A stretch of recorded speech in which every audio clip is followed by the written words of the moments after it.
There's a reason you've never heard of the candy your neighbor invented in her own kitchen, and it's not because it wasn't good.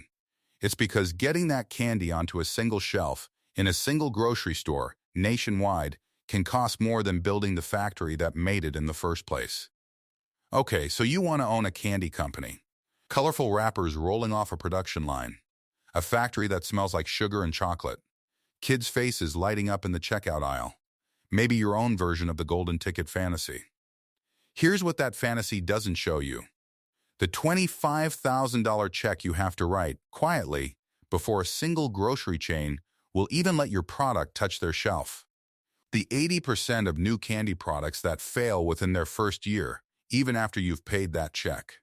And the fact that cocoa, the raw ingredient sitting at the center of half this industry, has more than doubled in price since 2022. A cost increase that a giant like Hershey can absorb, and a small independent candy maker very often cannot. Owning a candy company is one of the most nostalgic, emotionally appealing businesses you could ever start. It is also one of the most brutally gate-kept manufacturing businesses in America. By the end of this, you'll understand exactly why and what it actually takes to get your product from your kitchen counter into someone else's shopping cart. Before the numbers, we need to define what we're actually talking about, because candy company covers a few genuinely different businesses. There's the small batch artisan maker, working out of a home kitchen or a small commercial space, selling locally or online, low volume, high per unit price. There's the regional manufacturer, running real production equipment, selling wholesale to local stores and regional chains, the tier most ambitious candy entrepreneurs are actually aiming for. There's the co-packer model, where you design the product and the brand, but pay an existing factory to physically manufacture it for you, lowering your upfront equipment cost dramatically in exchange for a per-unit fee. And then there's the industrial giant tier, Mars, Hershey, Mondelez, Ferrero, companies with their own farms, their own logistics networks, and enough scale to negotiate cocoa prices that a small manufacturer could never touch. This script focuses primarily on the regional manufacturer, the shop that's graduated past the kitchen table and is trying to become a real business. Because that's the stage where the industry's hidden gatekeeping actually starts to bite. The equipment, the number that turns a hobby into a factory. If you're staying purely artisan, working from a home kitchen with basic tools, you can genuinely start for a few hundred to a couple $1,000s, and plenty of small candy businesses begin exactly this way. But the moment you want to manufacture at real volume, the equipment costs escalate fast. A commercial dissolving kettle, the vessel that actually cooks your sugar base, runs around $3,500. A continuous vacuum jelly candy cooker, needed for gummies and jellies at scale, runs closer to $30,000. A servo-driven depositing and cooling tunnel, the machine that actually shapes and sets your candy into individual pieces at production speed, can cost $45,000 on its own. Add a sugar coating control machine, around $5,000, molds and trays that can run into the tens of thousands depending on your product line. And you're looking at $100,000 or more in specialized equipment before you've packaged a single piece. A small commercial confectionery operation, when you add facility fit-out, ventilation, and initial ingredient inventory on top of that equipment, commonly requires $50,000 to $75,000 just to open the doors, with ongoing monthly costs, rent, ingredients, and a small staff, running $12,000 to $16,000 a month once you're operational. The margins, and here's where candy genuinely surprises people, because they're actually good. On paper. Bulk and specialty candy can carry gross margins as high as 60 to 75%. Packaged chocolate typically runs 45 to 50%. Even lower margin categories like snacks and beverages still commonly clear 35 to 45%. A blended small manufacturer selling a decent product mix might realistically target a 35 to 40% overall profit margin on paper. If margins are genuinely this healthy, the obvious question is why so many candy startups still fail. And the honest answer is that the margin on the product was never really the hard part of this business. Getting the product in front of a paying customer at scale is. Here's the part of this industry almost nobody outside of it understands. And it's the single biggest hidden cost we've encountered in any business on this channel. To get your candy onto a grocery store shelf, you don't just need a good product and a sales pitch. You need to pay for the shelf itself. It's called a slotting fee, and it's a real, legal, well-documented practice where a food manufacturer pays a retailer directly, essentially renting the physical shelf space, just for the opportunity to be considered. Industry data puts the average slotting fee at around $1,500 per product, per store. That number sounds almost survivable until you realize what nationwide actually means.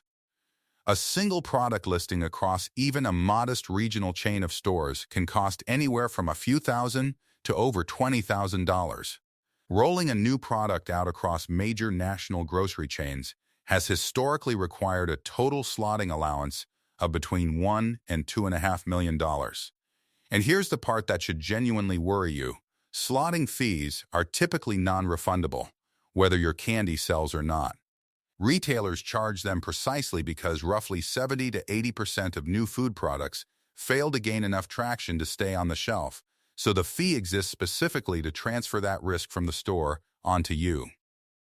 You can build the best candy in America, pay to get it onto the shelf, watch it sell poorly for 4 to 6 months because customers didn't discover it fast enough, and lose your entire slotting investment when the buyer pulls it to make room for the next hopeful brand. The operating costs, the bills that arrive whether the shelf deal worked or not. Beyond slotting fees, a real manufacturing operation carries the costs you'd expect from any food business. Ingredient sourcing, which for chocolate-based candy means direct exposure to volatile cocoa futures. Packaging, which for a consumer product needs to look genuinely competitive next to a shelf of established national brands. Food safety testing and regulatory compliance, which for confectionery can run a meaningful percentage of revenue between quality control testing, product stability testing, and labeling compliance. And staffing for both production and, critically, sales. Because someone has to actually walk into buyer meetings and negotiate shelf placement in the first place. Add sanitation, insurance, and the wastage that's simply unavoidable in food production, and a modestly sized regional manufacturer's fixed monthly overhead commonly runs somewhere in the range of $18,000 to $25,000 before a single case of product ships out the door. The revenue model, and the scenario that shows exactly how thin the margin for error actually is. Let's say you've built a real regional operation. You manufacture and sell roughly 40,000 units a month at an average wholesale price of $2.50 per unit. That's $100,000 a month in revenue, or $1.2 million a year. At a healthy blended gross margin of 40%, your gross profit is $480,000. Subtract your annual operating costs, roughly $240,000 at the lower end of that $18,000 to $25,000 monthly range, and you're left with $240,000 before slotting fees, sales commissions, and any equipment financing. Now subtract a single major retail push, getting your product into a regional grocery chain of 300 stores at $1,500 per store in slotting fees alone is $450,000, more than your entire operating profit for the year. This is precisely why so many candy manufacturers stay smaller and more regional than they'd like, selling through specialty shops, farmers markets, and smaller independent grocers who don't charge slotting fees at all, rather than chasing the national chain distribution that looks like the obvious path to real scale. Now here's the risk that's uniquely brutal to this specific industry. Ingredient volatility completely outside your control. Cocoa prices have more than doubled since 2022, driven by poor harvests and supply chain disruption in West Africa, pushing the raw commodity above $10,000 per metric ton. For a giant like Hershey, that shock is absorbable. The company actually grew its net profit margin to 16.7% in 2023, by raising retail prices across its enormous distribution network. Mondelez pushed its own margins up through similar pricing power. But a small independent manufacturer doesn't have that leverage. You can't simply raise your wholesale price the moment cocoa spikes, because your retail buyers, the same ones who charged you a slotting fee to get on the shelf, will often refuse the price increase and quietly replace you with a competitor who hasn't asked for one yet. This is the trap. The same retail gatekeeping that made it expensive to get onto the shelf also makes it dangerous to defend your margin once you're on it, because you're competing directly against companies with decades of pricing power and buying relationships you'll never match at your scale. So who actually wins in this business? Almost never the small manufacturer trying to win national grocery chain placement through sheer product quality alone. The large players, Mars, Hershey, Mondelez, Ferrero, win because they own the entire chain. They have direct relationships and long-term contracts with cocoa suppliers that insulate them from short-term price spikes. They have sales teams whose entire job is retail buyer relationships built over decades, and they have enough total product volume across dozens of brands that a single slotting fee is a rounding error rather than a company-threatening bet.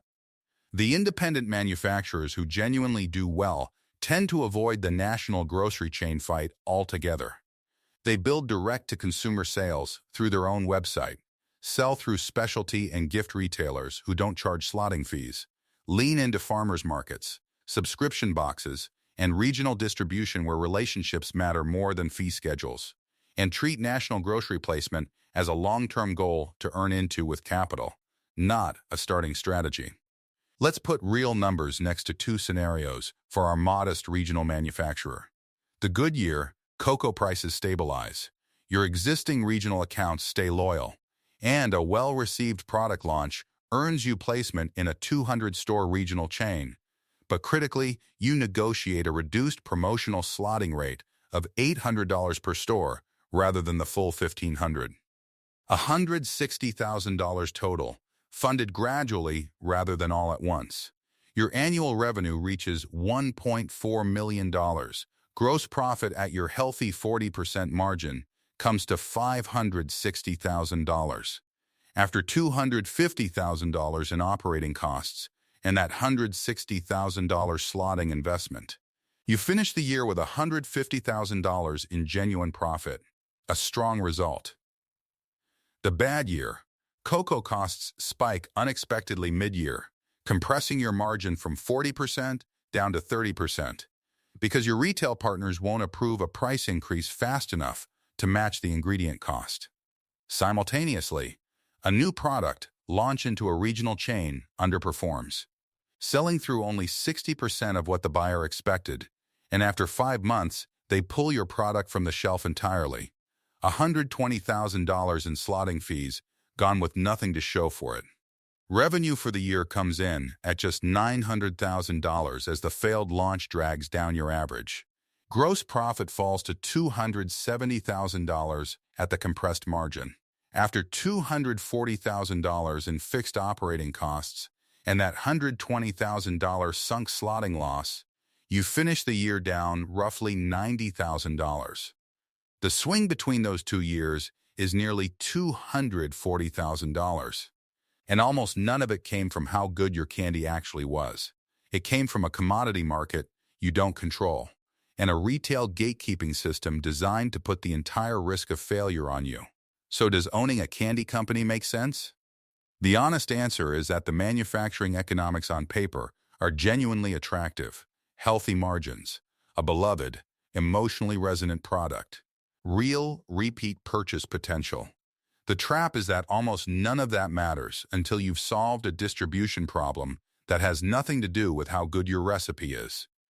The people who succeed here are almost never the ones who pour their capital into chasing a spot on a major grocery chain's shelf on day one.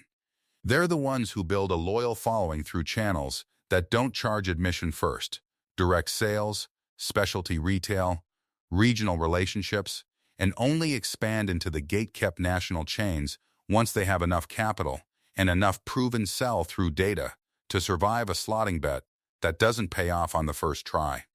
The dream of the factory full of colorful wrappers rolling off the line is real, and plenty of small manufacturers build a genuinely good business around it.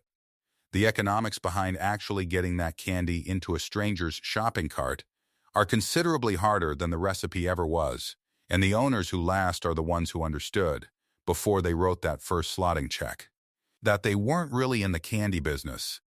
They were in the business of earning shelf space, one relationship and one store at a time.